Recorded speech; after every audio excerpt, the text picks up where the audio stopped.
Hola, muy buenas tardes, feliz y bendecido día para todos ustedes. Aquí estamos en Horizonte Sur, creciendo en la unidad, por aquí por la Radio del Sur. Mi compañero Ramón Mederos Escalante y esta servidora Carolina Escarragil. Queremos darle las gracias, por supuesto, a la presidenta de la Radio del Sur, Nieves Valdés, a la gerente de contenidos, Tamar Sánchez, y a nuestro compañero Jason Alcalá, que está detrás de las cámaras. Pueden escuchar la Radio del Sur a través de www.laradiodelsur.com.be y en todas las redes sociales @la Radio del Sur. El canal de Telegram y YouTube, la Radio del Sur 01. Y todas las frecuencias que tenemos a nivel nacional, que no me voy a poner a leerlas, pero que son bastantes. También podemos ver este programa que se presenta como un podcast a través de las redes sociales, la A- página de YouTube de La Danta TV, @ladanta.tv. @ladanta.tv, y que forma parte de la Fundación Segundo Paso para Nuestra América, donde estamos en este momento haciendo este maravilloso programa para desearles además un buen provecho y una feliz tarde. Acabamos de escuchar a Nina Simone, a esa mujer maravillosa, además Así una es. canción que se llama Revolución, una canción con fuerza, tanta fuerza como tiene ella, ¿no? Porque como lo decíamos antes, no es solamente lo que dice la canción, sino la fuerza que le impone Nina Simone, que nos decía Jason que era parte de las Panteras Negras y que Se acercó, sí, además había estado con Malcolm X. exactamente, o sea, una persona que no solamente cantaba sobre la revolución, sino que vivía la revolución y desde las entrañas del imperio. Así Así que es. nada fácil hacer eso. Nina Simone es un volcán de emoción y de poesía Así y es. combativa. Bueno, saludos a todos y a todas. Aquí estamos entonces de nuevo con este programa Horizonte Sur. Carolina, ¿cómo estás tú? Muy bien, creciendo en la unidad. Mira, Carolina, bueno, estamos entonces, podemos hacer referencia, Carolina, al 12 de febrero, Día de la Juventud. De la juventud, sí. Y podemos quizás, si te parece, bueno, ver en este contexto actual de Venezuela cómo la juventud, qué papel juega en nuestra sociedad, como reivindicando el papel que tuvo heroico en esa batalla, célebre batalla del 12 de febrero de 1814, ¿no? José Félix Rivas, sí, José señor. Félix Rivas, sí, porque la derecha siempre ha querido hacer ver las fechas patrias conmemorativas como una simple efeméride, ¿no? Pero yo creo que hay una continuidad en cada fecha que conmemoramos patriótica, ahí hay una lógica de resistencia contra el despojo colonial. O sea, hay que Ujú. reivindicar esa fecha en su valor más profundo y no solamente hacer referencia a ello como algo anecdótico, ¿no? Como una historia lejana, sino que esos elementos están presentes en nuestra sociedad y, y allí está la identidad nacional en cada una de esas fechas. Y de ahí bebemos, son fuentes de las cuales bebemos para alimentarnos hoy día, bueno, de ese sentido de patriótico, de identidad, ¿no? Eso fue una epopeya, ¿no? La victoria. Claro, es que sabiendo de dónde venimos, sabemos hacia dónde vamos, ¿no? Y yo creo que el comandante Chávez nos dejó mucho de eso. El comandante Chávez nos enseñó a vivir de nuevo la historia y a reconocer nuestro papel en la historia. Creo que eso es lo más importante. Y en el caso de la juventud, el Chávez era tan visionario. Y esto lo digo para todos los que estamos escuchando. Chávez era tan visionario que se dio cuenta de que él pues no era eterno y que de alguna manera tenía que generar una generación, valga la redundancia, de relevo que pudiera continuar con la revolución, pero para poder continuar con la revolución tienes que entender la revolución, tienes que entender el momento histórico y creo que eso es lo importante de la juventud en nuestro país, que realmente entienden el momento histórico, entienden la historia que vivió José Félix Rivas y entienden la historia que están viviendo ahorita, la epopeya, como tú bien lo decías, que significa ser joven hoy en día para poder hacer revolución. Decía, no me acuerdo quién era que decía, o sea, tener 20 años y no ser revolucionario es algo, una contradicción, Así ¿no? es. Entonces, bueno, esa juventud que tiene ese ímpetu, que tiene esas ganas de vivir, esas ganas de hacer, esas ganas de crear, esas ganas de transformar, bueno, tiene que agarrar en algún momento la batuta. Y no es casual que sea el segmento poblacional más atacado por la cultura enlatada hegemónica, ¿no? Claro, porque tiene mucho que ver con la guerra cognitiva. Y en la guerra cognitiva, ¿qué es lo que te hacen? Bueno, La primera agarran, víctima es la juventud. te Ujú. vacían de contenido a la juventud y te meten otro contenido. Que bueno, que creo que es lo que nos puede llevar a hablar del segundo tema del día de hoy, que es precisamente todo lo que sucedió en el Super Bowl. Claro. Y hablo de esto porque el contenido que ha puesto hasta este momento Bad Bunny en la cabeza de Mm, toda la juventud ha sido un contenido que tiene mucho que ver con lo que decía Alan Dulles. Bueno, se le atribuye a Alan Dulles todo ese manual de la CIA de los años 60, claro, donde decía la guerra o la batalla ahorita está en las mentes. claro. ¿Y qué hay que hacer? Bueno, vaciarlos de contenido, meterles contenido que son antivalores, para que ellos además vean en nuestros valores, que no son los suyos, algo para poder defender. Y por Claro. eso siempre ha sido Estados Unidos, casi que se ha manejado, digamos, propagandísticamente como la cuna de la democracia, la cuna de la libertad y todo lo demás, cuando en realidad no hay ni democracia ni libertad en ese Así. país, pues, ¿no? Pero antes de adentrarnos en el tema del Super Bowl, como este programa tiene un carácter pedagógico, Ujú. o intenta tenerlo, modestamente, bueno, vamos a ver un poco lo que sucedió para quienes nos ven, nos escuchan, eh, ese día 12 de febrero del 1814, ¿no? O sea, José Félix Rivas reclutó un contingente de hombres, 1500 Estudiantes, sí, bueno, no, jóvenes, sí. de los seminaristas de la Universidad de Caracas eran como 800. Ujú, Pero en total el contingente militar que reclutó llegó a unos 1500 combatientes contra más de 4000 que tenía Morales, ¿no? ujú. Eh, mm, y bueno, y en las calles de La Victoria, eso sucedió en la Victoria, acá cerca de Caracas, entre Maracay y Caracas, bueno, y las calles quedaron, bueno, llenas de mártires. O sea, la juventud entregó su vida, ¿no? No Por podemos optar entre vencer o morir. que tanto Necesario es Chávez vencer. lo citaba, ¿no? Sí. Es necesario vencer, es decir, más el grito, más que el grito de patria o muerte, Ujú, es vencer. O sea, la victoria la vamos a obtener tarde o temprano, la victoria estratégica, que es la que veníamos ujú. hablando, porque sí, habrán siempre victorias, derrotas tácticas como la que hemos padecido.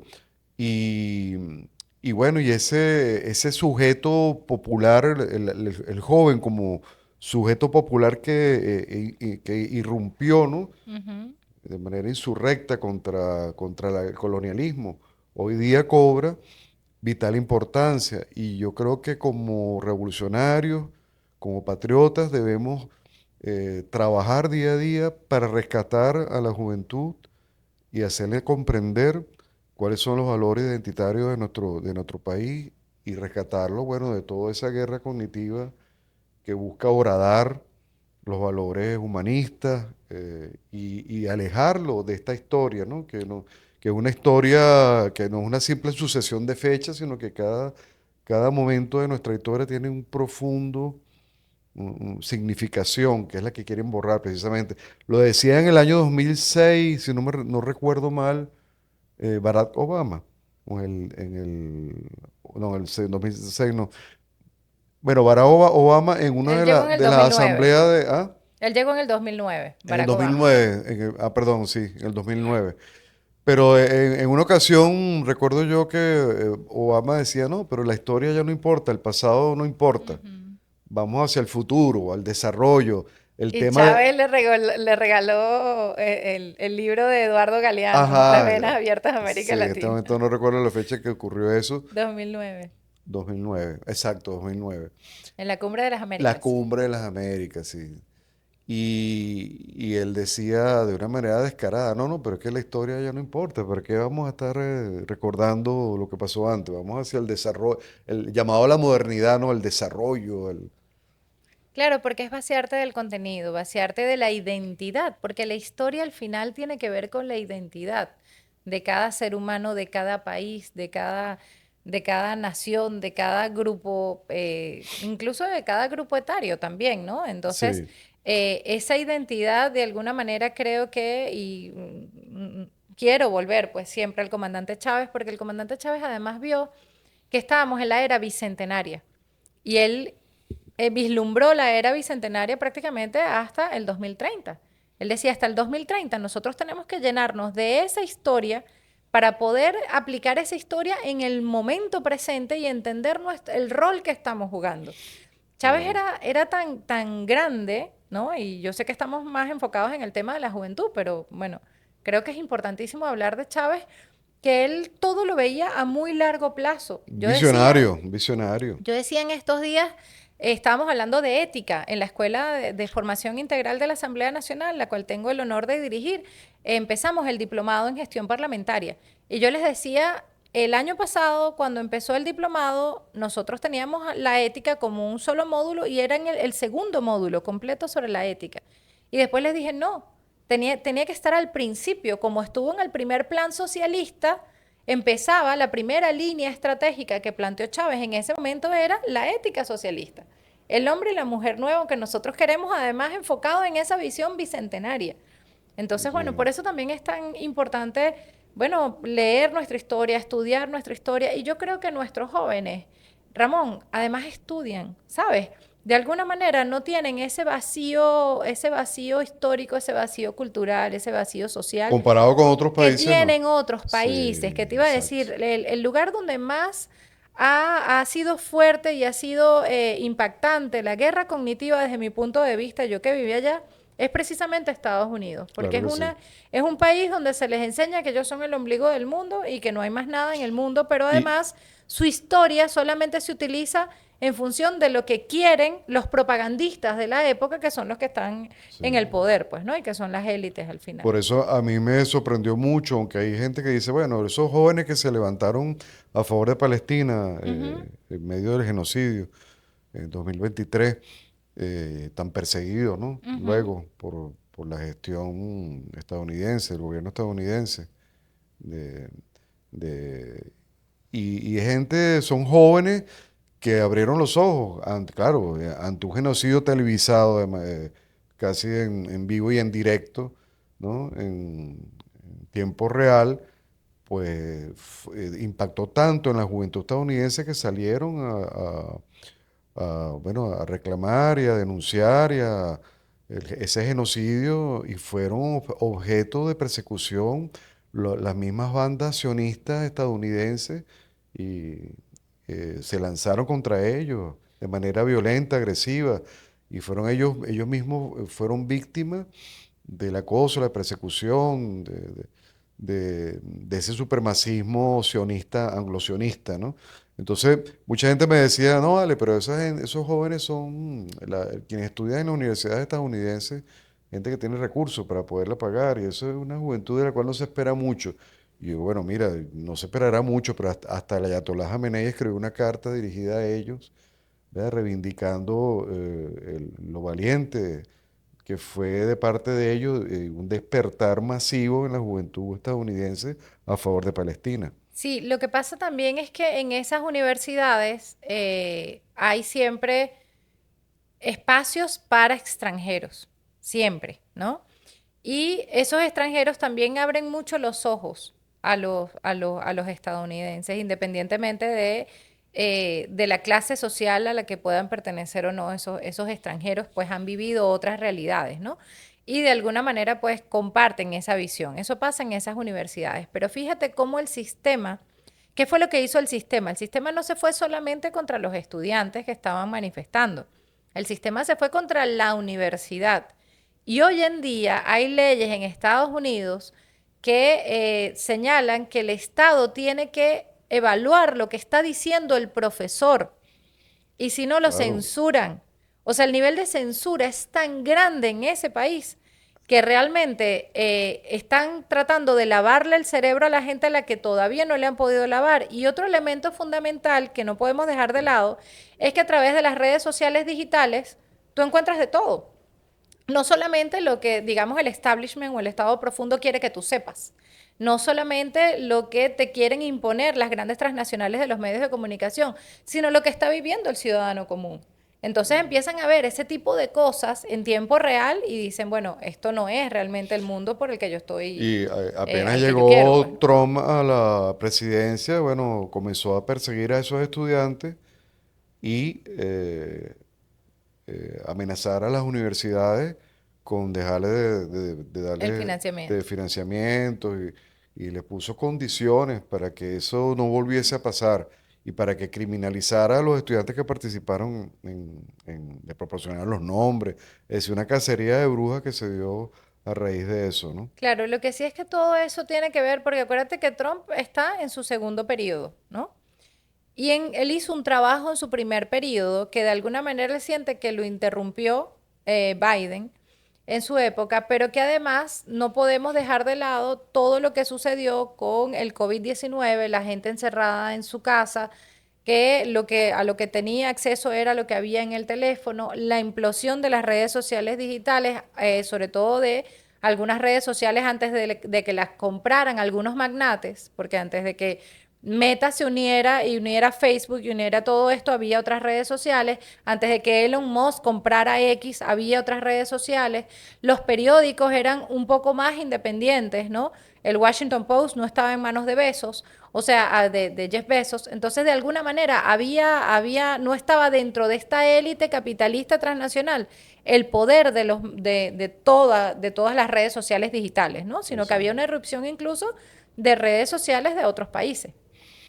Bueno, el caso Carolina, y para quienes nos escuchan, en esta conmemoración, en este contexto pues, de febrero, que se conmemora el 12 de febrero, el Día De la juventud. de la Juventud, la Batalla de la Victoria, bueno, reiteramos, ¿no? Ese 12 de febrero eh, constituye un hito de mucha significación para la identidad venezolana y llama sobre todo a la juventud a, bueno, superar los miedos a través de la organización. Yo pienso que los jóvenes, en el caso de Venezuela, donde hay casi ya, o vamos hacia 6.000 comunas, la juventud allí tiene un Un papel papel fundamental. fundamental y entonces ese sacrificio que hicieron, eh, bueno, Esos jóvenes esos jóvenes en la del victoria. año 14, 1814, tiene que ser reivindicado y la victoria no se llega siempre por las armas,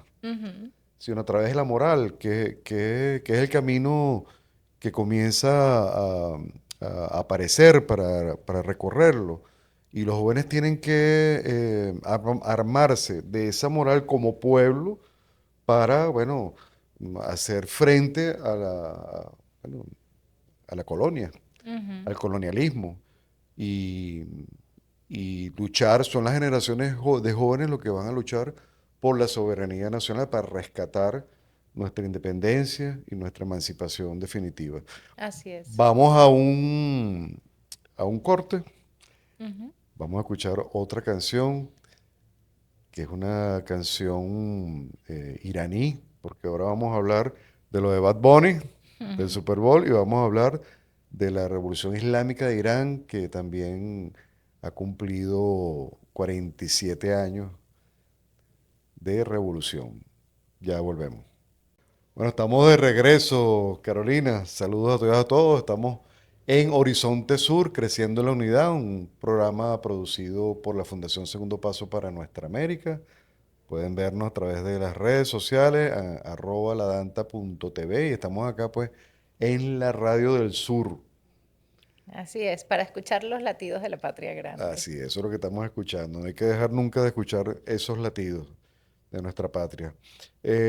Bueno, hemos estado tratando el tema de la juventud y eso nos conecta a ciertos eventos recientes como el Super Bowl del fútbol americano, que es un evento bueno, donde se manejan miles de millones de dólares. Es un evento que vamos a analizar y allí se dio un hecho que ha creado cierta polémica en las redes y hay gente que en este momento está comentando mucho acerca de la participación de Bad Bunny, Ujú. que es, bueno, un artista eh, muy reconocido dentro de la música pop latinoamericana. ¿Cómo que es, Jason? El trap latino. Y bueno, y hay un debate, Carolina, tú habías hecho mención a Bad Bunny, hay un debate sobre si es o no es eso que ocurrió allí cuando se cantó la canción eh, con una letra crítica acerca del colonialismo estadounidense en Puerto Rico, si fue o no, si constituye o no un hecho cultural contestatario, antiimperialista, contrahegemónico, o simplemente este artista se está valiendo de un momento, se está apropiando de un momento para un mayor rating en su carrera artística.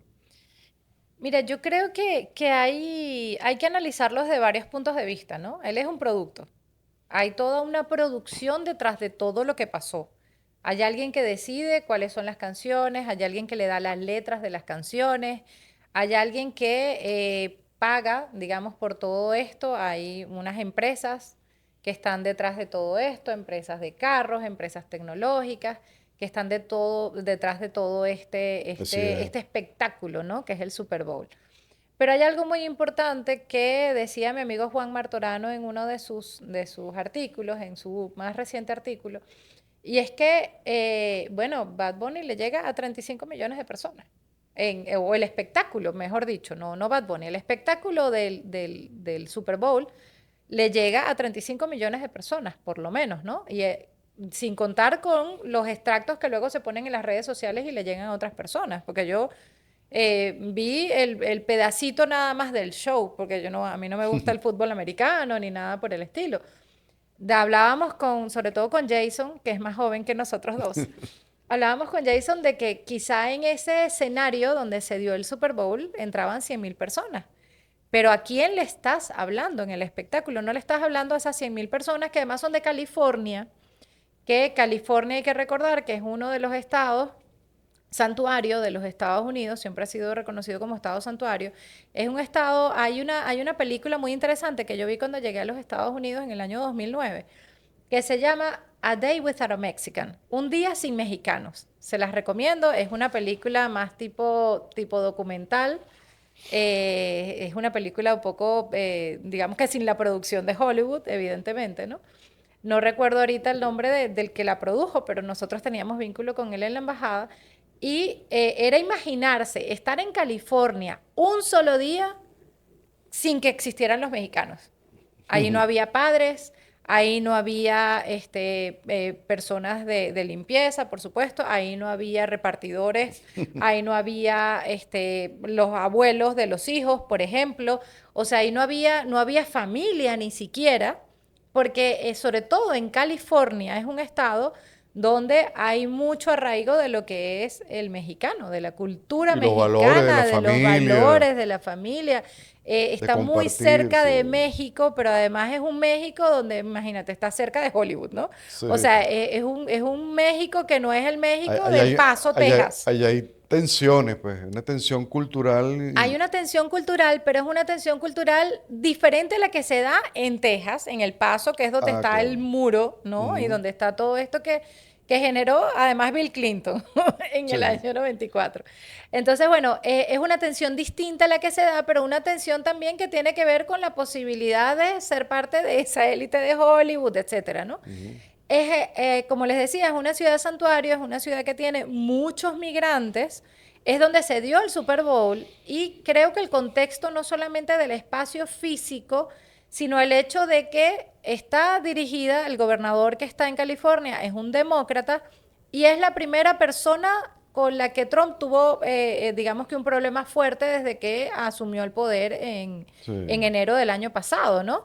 Y fue una entiendo. de las grandes, la primera gran manifestación que se dio en contra del tema, incluso migratorio, inclusive en contra de que él aplicara la ley de enemigos extranjeros, Sí, se dio fue en California. Entonces realmente hay que ubicarnos en el espacio, hay que ubicarnos en el personaje que es Bad Bunny, que es alguien de estos personajes que han sido, digamos, encumbrados precisamente para vaciar de contenido la mente y para vaciar de valores la mente de los jóvenes y sí, que hoy en día, nos decía Jason también que él había dicho que no iba a cantar más en Estados Unidos y bueno, lo obligaron a cantar en Estados Unidos la gente que le paga y la gente que lo produce, ¿no? sí, Entonces eso también hay que tomarlo en cuenta, pero también hay que tomar en cuenta que se acaba de ganar un Grammy y que el Grammy se lo regaló a un niño de 5 años que pasó 10 días preso porque el ICE lo puso preso junto con su papá y que cuando salió de la cárcel le dio el premio. Entonces, así de es. alguna manera, no sabemos si eso fue motus propio o fue que lo hicieron hacerlo porque al final ellos son un producto. Pero ese producto también da un mensaje. Y ese mensaje tiene que ver con que aunque el espectáculo es un espectáculo para los blancos anglosajones y protestantes que tienen la posibilidad de comprar, digamos, el ticket para poder estar allí en ese espacio donde entrarán 100.000 personas, bueno, también es un espectáculo que vieron 35 millones de personas, porque Claro. sobre todo el medio tiempo del Super Bowl es un espacio muy visto. Allí se encumbró de una manera increíble Shakira en un momento determinado, el En todo mismo caso, año en ujú, el que estuvo, por ejemplo, en el foro de Davos, exacto. ¿no? En Entonces, todo bueno, caso, el Super Bowl es el epicentro de un ritual nacionalista estadounidense, donde están ujú, todos esos valores supremacistas, ¿no? pero que además es visto por Bueno, todos. y ahí circula el capital, bueno, por miles de millones, o sea, la magnitud del dinero que circula allí en publicidad, en venta de tickets para la Ujú. entrada, bueno, esos son miles y miles de millones. En lo que se consume adentro del Super Entonces, Bowl. en ese contexto, Perdón, Ramón, en ujú, el espectáculo. Porque el ujú. espectáculo mismo tiene mucho dinero allí. O sea, todo lo que pasó allí, todo lo que recrearon allí, implica mucho dinero. Claro. Yo estoy seguro que To- Bad Bunny cobró Entonces, mucho ese dinero contraste, también. porque allí está conviviendo como esa cultura de masa hiper comercializada, hiper Ujú. mercantilizada, con esta letra de esta canción que cantó Bad Bunny con Ricky Martin, ¿verdad?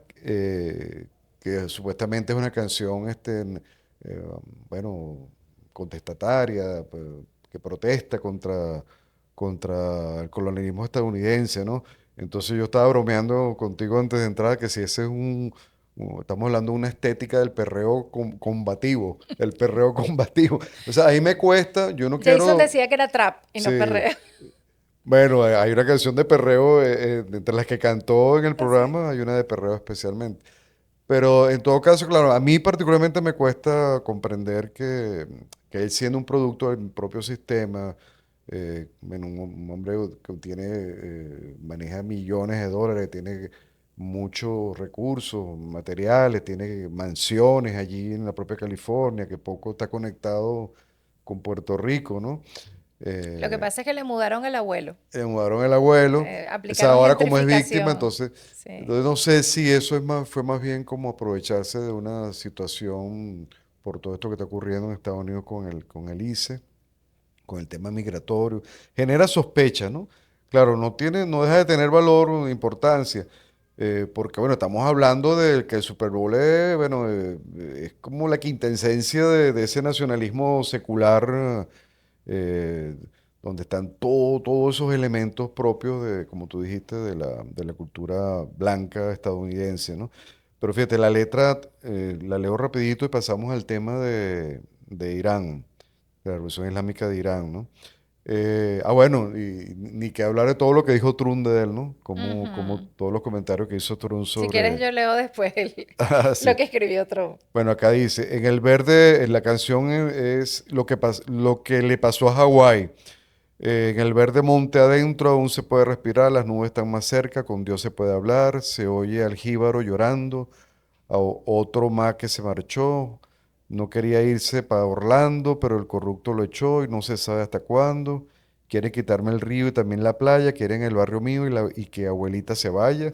Ujú. No suelte la bandera ni olvide el Lelolai, que no quiero que hagan contigo lo que le pasó a Hawái. ¿Y qué le pasó a Hawái? Bueno, decía Juan, porque yo no había revisado a fondo lo que le había pasado a Hawái, pero que las centrales azucareras habían sido privatizadas y eso Claro. hizo que privatizaran la Hubo un electricidad, golpe que de Estado privatizaran la primero en el año energía. 1893. Después se creó una república provisional. Después una anexión formal en el año 98, 1898, cuando la pérdida de las colonias allá, Ujú, de las colonias Cuba y Haití, perdón, Cuba y Puerto Rico precisamente. ujú. En el año 59 ya pasó a ser un estado, ya del siglo XX pasó a ser un estado, el número 50 de Estados Unidos. Entonces es lo que está supuestamente alertando la canción. Claro, porque Hawái es un estado de Estados Unidos, pero acuérdate que Puerto Rico es un estado libre y asociado. Libre asociado. Ellos ni siquiera pueden votar por el presidente, les colocan al gobernador, pero tienen ciertos hálitos de no, no se puede hablar de independencia, pero sí se puede hablar de una especie de cierta autonomía para algunas cosas, ¿no? Pero Ajá. fíjate que yo quería leer lo que dijo Trump en Truth Social. Dijo, el espectáculo del medio tiempo del Super Bowl es absolutamente terrible, uno de los peores de la historia.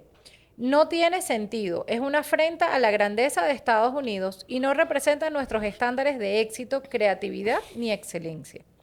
Nadie entiende ni una palabra de lo que dice este tipo, porque obviamente no habla castellano, ¿no? Y el baile es repugnante, especialmente para los niños pequeños que lo Vaya, ven en todo qué Estados cínico, Unidos ¿no? y en el resto del mundo. Iba a decir, está muy preocupado por los niños. Mira, bueno, vamos Después a... de que estuvo involucrado en Sí, todo el tema de Epstein y de la la pederastia, que Revolución eso, Islámica de Irán. en algún momento tenemos que hablar de ese tema también. 47 aniversario de la Revolución Islámica de Irán. No podemos dejar de hablar de la Revolución Islámica de Irán en este contexto, además, de luego de los hechos recientes ocurridos acá en Venezuela, de la invasión y secuestro del presidente Nicolás Maduro y su esposa, la primera dama, y las amenazas que se ciernen sobre Cuba. O sea que de manera simultánea Estados Unidos está, bueno, llevando adelante una guerra contra los enclaves de resistencia en el mundo. Cuando nosotros hablamos del eje de la resistencia, Venezuela es parte del eje de la resistencia global, del sur global, ¿no? Y bueno, están apostados también asediando como se asedió aquí en Venezuela y se está asediando en el Caribe a Cuba, bueno, la flota estadounidense, ¿no? Pero fíjate, son 47 años que está conmemorándose de la Revolución Islámica de Irán y bueno, quizá no nos da tiempo de hacer comparaciones, pero imagínate, pongamos, hagamos el siguiente ejercicio. La figura del imán Jamenei, el ayatolá Ali Jamenei, el Seye Ali Jamenei, el líder máximo, el líder popular de la Revolución Islámica de Irán. Un señor, bueno, que es un sabio, un docto, no solo en la doctrina islámica, en los preceptos islámicos, sino que es un señor que toda la vida ha apostado por la paz, por el, bueno, los derechos y toda la propaganda occidental ha tratado de demonizarlo como una sociedad que reprime a la mujer. Mira, yo vi una entrevista de Reza Pahlavi, El anterior. el anterior, no el hijo de este que es un payaso, que debe ser peor que el hijo, hablando sobre la mujer. Mm. O sea, a mí no me vengan con cuentos. Reza Pahlavi, en una entrevista, le decía a la entrevistada, cuando le preguntaban por las mujeres, no, ellas no, las mujeres no tienen ningún papel nada que ofrecer. Eh, en el futuro quizás, pero las mujeres no sirven para nada, sino para el hogar. Es decir, la degradación de la mujer realmente se daba en el contexto de una monarquía occidentalizada, con valores pro-franceses, pro-estadounidenses, pro-israelíes, pro-Europa, y era el machismo y la represión a la mujer era terrible. El ayatolá Ali Khamenei, que tanta propaganda se le hace de ser una dictadura, una teocracia férrea, ultraortodoxa que reprime a la mujer. No, Que mire, la de Arabia Saudita no lo es, por supuesto. ajá. Y resulta que la gente no lo sabe porque se deja llevar por esa, Ujú. eh, eh, por esa Propaganda. retórica, por esa narrativa. Y resulta que en el caso de Irán, la mujer tiene un papel preponderante en todos los sectores de la sociedad. Mira, hay no sé cuántas, hay más mujeres estudiando en las universidades que hombres. Ujú. En las últimas estadísticas han habido casi este, más del 50% de la población estudiantil universitaria está compuesto por mujeres. Hay un ejército de mujeres militares, políticas, sobre todo científicas, que están en la tecnología, en el tema aeroespacial. Es decir, el papel de la mujer es preponderante y yo los invito a escuchar a la Ayatollah Ali Khamenei de cómo habla de la mujer de una manera tan hermosa. Comparar a un señor tan sabio como el Ayatollah Ali Khamenei con un tipo tan moralmente degradado como Trump, por ejemplo, que está en curso Ujú. en tantos delitos, que está señalado como pederasta, que lo vemos agredir al mundo. Y esto, Irán es un país que lucha por la paz mundial, ¿no? Que no agrede a nadie. Claro, lo que pasa es que creo que en esta parte del mundo es muy poco lo que se conoce, lo que se conocía antes de las redes sociales digitales o bueno, los que no tenemos de repente unos padres que piensan diferente o lo que fuera. Incluso en la Cuarta República no se hablaba mucho de Irán. Cuando yo estuve en Estados Unidos me decían es que nosotros no entendemos cómo Venezuela se relaciona con Irán y yo decía, bueno, Irán fue el que nos ayudó a nosotros en el 2003 con Así el es. paro petrolero. Yo quiero aprovechar que ya Jason nos está haciendo señas que nos tenemos que ir para agradecer a la Embajada de Irán por la invitación que nos hizo para el evento, precisamente en conmemoración a los 47 años de la Revolución Islámica, donde el embajador además mencionó que tenemos 75 años de relaciones Sí, bilaterales que y no es de donde ahora. además cada vez se hacen más fuertes esas relaciones Ujú. bilaterales precisamente porque somos focos de resistencia Así es. ante el mundo y de resistencia precisamente a esa clase política, a esa élite capitalista transnacional que es la Sí. que quiere hacer propaganda todo el tiempo para demonizar a unos e encumbrar a otros y que al final estamos viendo qué es lo que han venido encumbrando durante tantos años y lo que han venido demonizando durante tantos años, que somos los países que hacemos En, resistencia y que en- queremos en todo caso, yo mantener nuestra quiero independencia y libertad. así, reiterar ya para despedirnos que lean sobre la Revolución Islámica de Irán, que no se dejen llevar por lo que aparece en redes sociales, no nos crean a nosotros, estudien por sí mismos lo que ocurre allá. La Revolución Islámica de Irán fue una revolución profunda, espiritual, religiosa. Ahí lo que el pueblo, un pueblo ancestral, es una de las culturas más antiguas del mundo, más de 7000 años. Y la gran mayoría, más del 90, casi el 100% de la población, el 95% de la población, quizás el 97%, es religioso musulmán chiita.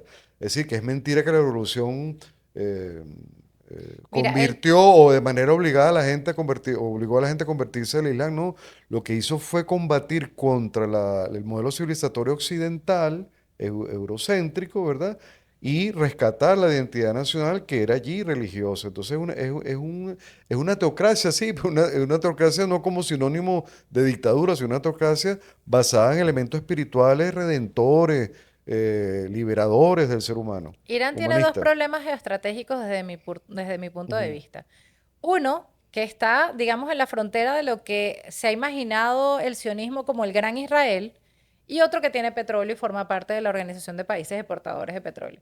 Esos son los dos errores garrafales que comete Irán, que se parecen a los errores garrafales que comete Así, Venezuela con una posición geoestratégica ante el así. mundo. Bueno, nos tenemos que despedir, creo que nos pasamos un poco, pero bueno, Irán pasó de su doctrina defensiva a una doctrina disuasiva ofensiva, no se equivoquen con Irán. Sí, señor. Irán no es Irak, ni es Libia, ni Y tiene es bastante uranio. Siria. Entonces, bueno, bueno, un abrazo a los hermanos y a las hermanas iraníes por su 47 aniversario de revolución. Y bueno, nos despedimos hasta la próxima semana acá en Horizonte Sur. Los estaremos esperando, Carolina Creciendo Escarragel. en la unidad. y este servidor Ramón Medero, agradecidos con la Radio del Sur. Hasta luego.